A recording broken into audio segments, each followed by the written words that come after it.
Tomorrow is too late. Getting a job and keeping it. Some of you already have a job. That's great. Difficult job market. Congratulations. But the economy tanks. Company is acquired. Company goes out of business. You have a new boss. The company is moving to Wyoming, and you have no desire to move to Wyoming. Your job is gone. What are you going to do?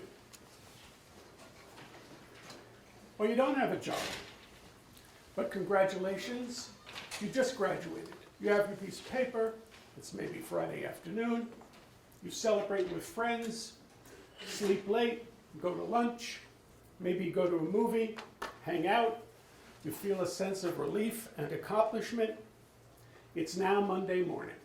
What are you going to do? The answer to those questions, both of them, is that in order to get a job, you can be one of two things.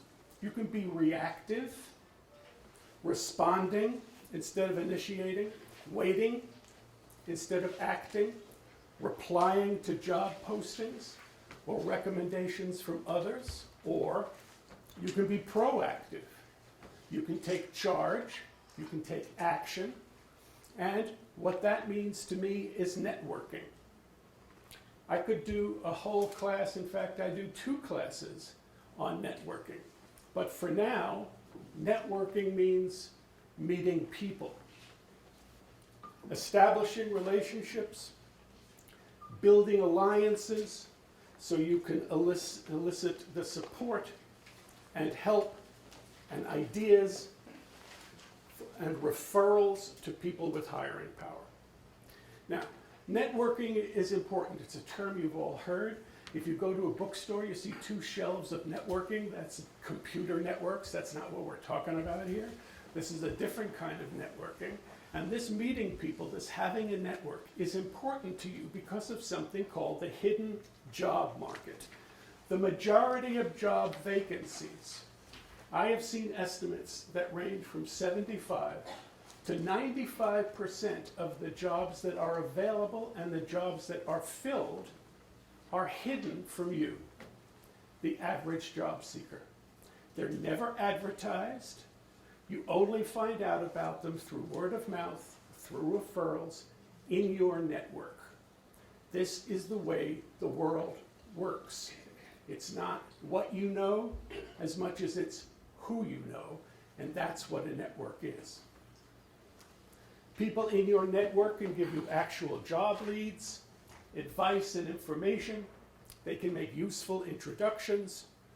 And the best place to start, if you don't already have a network, is with your family, friends, neighbors, professors.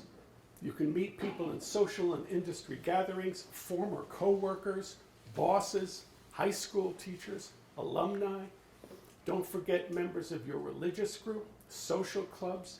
If you volunteer, there's a whole number of people that you can meet in the volunteering. So you have to reach out.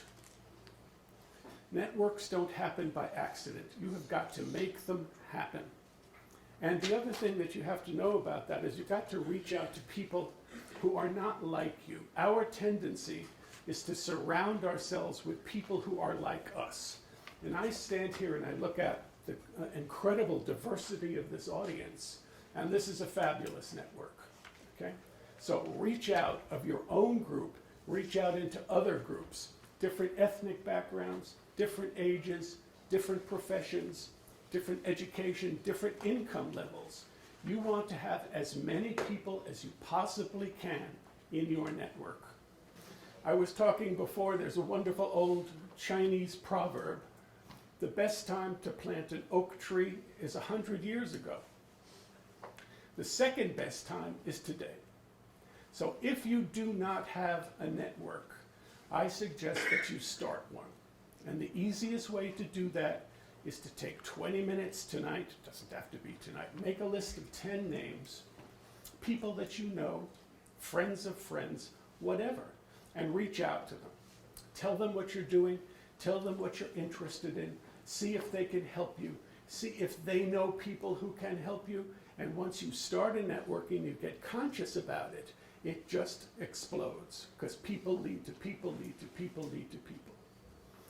Remember, though, that you're not going to remember this. You have to get organized. You've got to set up some sort of system for yourself about who you have met, when you met them, what the contact information is, what you talked about. And so by the time you graduate, or if you're looking for another job, the first place you start is your network. I spent 35 years in corporate communications. I tried every kind of promotion that you can do. Public relations, advertising, mailings, blah, blah, blah, blah, blah. In 35 years, I did not get one project that didn't come out of my network. I spent an entire career just getting referrals within my network.